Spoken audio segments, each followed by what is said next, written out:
وما خلقت الجن والإنس إلا ليعبدون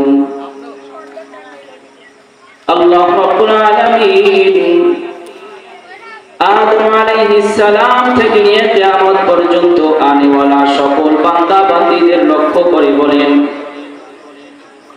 শোনো আমার বান্দা বান্দীরা,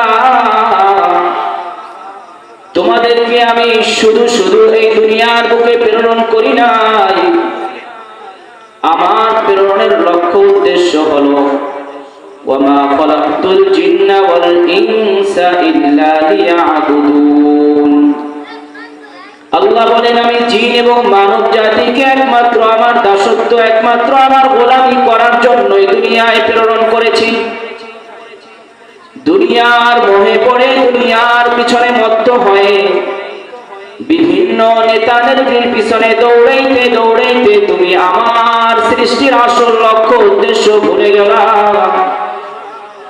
আল্লাহ আমাদেরকে বারবার স্মরণ করিয়ে দেওয়ার জন্য সরকারে দো আলম মুহাম্মদুর রাসূলুল্লাহ সাল্লাল্লাহু আলাইহি ওয়াসাল্লামের উপর প্রেরিত কিতাব কুরআনুল মাজিদে বারবার স্মরণ করার জন্য আমাদের জন্য তিনি তিনার বাণী কালামুল্লাহর মধ্যে প্রেরণ করলেন যে বান্দা বান্দীরা, তোমরা ভুলে যাও না, তোমরা ভুলে যাও না, দুনিয়ার মধ্যে দুনিয়ার ভয়ে পড়ে যৌবনের তাড়নায় তুমি ইবাদত থেকে গাফিল হও না, ইবাদত থেকে দূরে সরে যাও না। আমাকে আপনাকে আল্লাহ রব্বুল আলামিন তার একমাত্র দাসত্ব, গোলামি, বান্দেগী, আল্লাহর পরিচয় লাভের জন্যই আমাকে আপনাকে আল্লাহ দুনিয়ায় প্রেরণ করেছেন।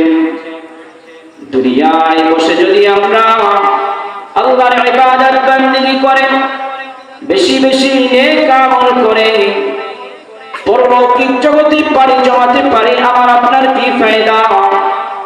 আল্লাহ রাব্বুল আলামিন বলেন, ইয়া আইয়ুহান নাসু উবুদু রাব্বাকুমুল্লাযী খালাকাকুম ওয়াল্লাযীনা মিন ক্বাবলিকুম লাআল্লাকুম তাত্তাকুন।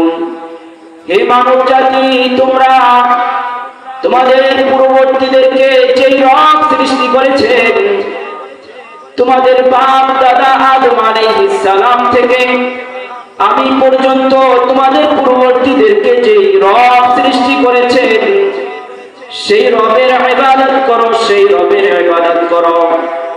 যদি তোমরা ইবাদত করো তাহলে তোমরা মুত্তাকি হতে পারবা, আর মুত্তাকি ওয়ালা হতে পারলে আমার আপনার দুনিয়া এবং আখিরাতে সফল কাজ আমাকে আপনাকে আল্লাহ দুনিয়া এবং আখিরাতে সর্বোত্তম প্রতিদান দান করবেন।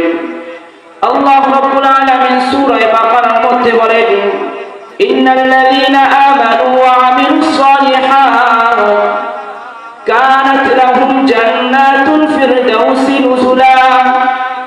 আল্লাহ রাব্বুল আলামিন সমগ্র বিশ্বের সমগ্র মানব জাতিকে লক্ষ্য করে বলেন, ইয়া আইয়ুহান নাসু উবুদু রাব্বাকুমুল্লাযী খালাকাকুম ওয়াল্লাযীনা মিন ক্বাবলিকুম লাআল্লাকুম তাত্তাকুন।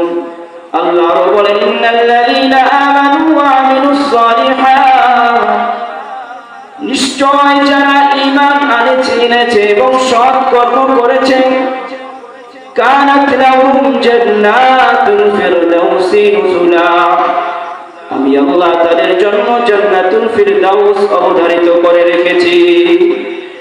কেমন জান্নাতুল ফিরদাউস? একবার ঢুকলে অন্যটাই যেতে চাইবে না। আল্লাহ বলেন, খালিদিনা ফিহা লা ইয়াবগুনা আনহা হিওয়ালা।